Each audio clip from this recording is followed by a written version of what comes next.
Alright, what is going on, everybody? It's Jay and we're back with another video.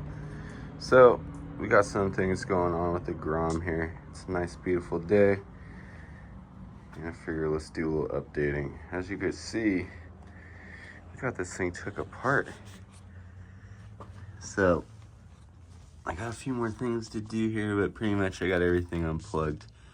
I was waiting for the rear sets and the sprocket to come before I did this project, but we already got the shock on, which I didn't film because there's lots of videos on that. So some stuff I'm just not gonna make a video, like the taillight, you know, Motodynamics taillight. There's a bunch of videos on that, so I figured I didn't need to make one. But we did get our swing arm. We did get some goodies in. And with my big ass, I mean, I'm not that big, but 210, this little bike just struggles. And 149 ain't gonna cut it. So we're doing a 4-valve Takagawa 216cc OG motor swap in this thing. So I've got to disconnect the fuel line, the chain,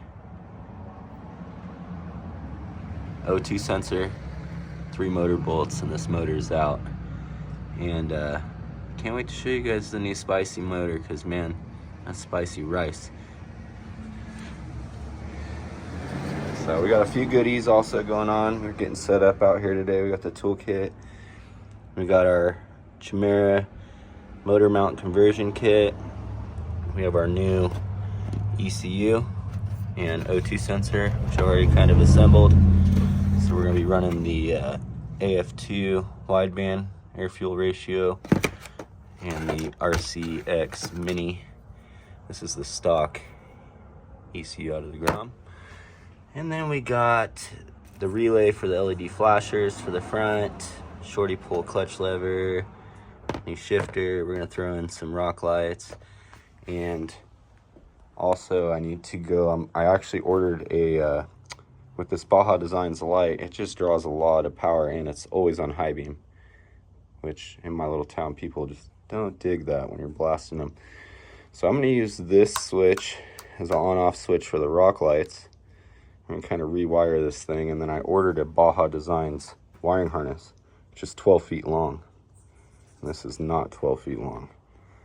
So it's going to have a high beam, a low beam, and an off switch. And I got to figure out where I'm going to put that toggle. I'm thinking here. It'll be a toggle switch for the headlights. And I need to cut the harness down. So that'll be, you know, one of my next projects. And I'll go straight into the battery for the headlight. So that's kind of what's going on with the Grom. And I'll kind of keep some videos as we get this thing disassembled and reassembled. Hope you guys are having a good day. So we got the motor out. So we're gonna work on getting that other motor in. Here's the stocky. All right, what's up, everybody? It's Jay here. We're back.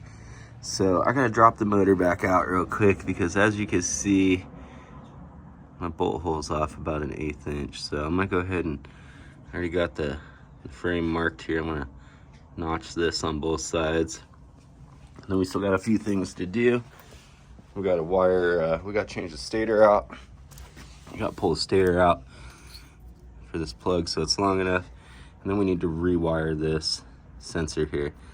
And according to all my research, the green stays the same, and then you switch the red and the white wire according to the new harness. So the red will go to the white on this one, and then white will go to red. So we'll see if it fires with that, but that's what I've been reading. We're almost there. Thanks for tuning in, guys. Just want to show you those few things about how we got to notch the frame. But the Chimera kit is sweet for this. So, all right, guys, we're back. So now that I got the motor out, I wanted to show you guys something. This is not a bolt-in process. So the motor mounts on the OG motors are 1/4 inch wider than the SP. So I literally had to machine, which I'm not a machinist, but I feel like I did a good job. And I had, without going through the case, right? So you gotta leave the meat there. And I took an 1/8 inch out of each side of the both motor mounts, upper and lower. Okay, so it's sketchy. And then once you get that done, I got the frame marked here, and I gotta notch the frame right here. And I did try to spread it, because I read that you could spread the frame, but that just wasn't working. So I tried to spread the frame a little bit. That's why it's all kind of beat up in here. So I gotta fix that before I ground the motor down. But you know, this is what you gotta do if you want to put the big motor in the SP. So if you don't feel confident grinding your engine case, don't even attempt this. Alright guys, we're back. So we got the frame cut it over here, we cut it here, and I just want to show you guys how much I flared this thing. I don't know if you can see or not, but I did put some flare on the frame, and that really didn't work too well. So I read you could bend the frame out and then slide it in, but that wasn't working for me. But I did attempt that. I just want to show you guys the cut frame here, all the way across. Alright guys, we're back. So I figured I'd start the video right here where I cut it. You can see where I cut the frame, right here. But we got it bolted in.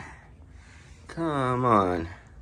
So it does look like I'm gonna have to space the shifter bracket out just a little bit here. So we're going to throw some washers in, and so it will hit that case just a little bit. But pretty stoked. Excited. This was, man, I had this thing in and out, in and out, in and out so many times. So you can see where I had to cut the frame there to clear that sensor, and I had to mill the motor mounts down. So man, a lot of work. This is not just a bolt-in application, but I'm excited to let this thing scream.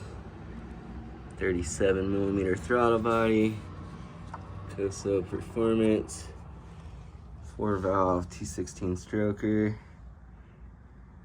This thing should run pretty good. Stay tuned, guys. Alright, so that's about how much we're gonna have to space the foot peg. It's looking about 3/8 of an inch, so that it'll clear down there. You can see it'll hit the case if you don't space it. So that's another crucial step. All right, what's up everybody? We're back. So we're getting closer and closer. We're getting this thing connected up. So I still gotta pull the stator out of the old motor. I did do the gear shift indicator here, so I don't know if that'll work. We'll see. And then I'm gonna have to cut this plug off and then resolder these. And so the only one that's gonna match is the green, and then we're gonna switch the red and white wires from this wiring to the new wiring. We gotta do our fuel line. We gotta add oil. We gotta connect. I gotta make the wire here bigger for the starter, but it's looking good. You can see where I cut the frame out there. It's looking pretty cool. Got our new G-Craft swing arm. Still waiting on our sprocket, but pretty excited on this one, guys.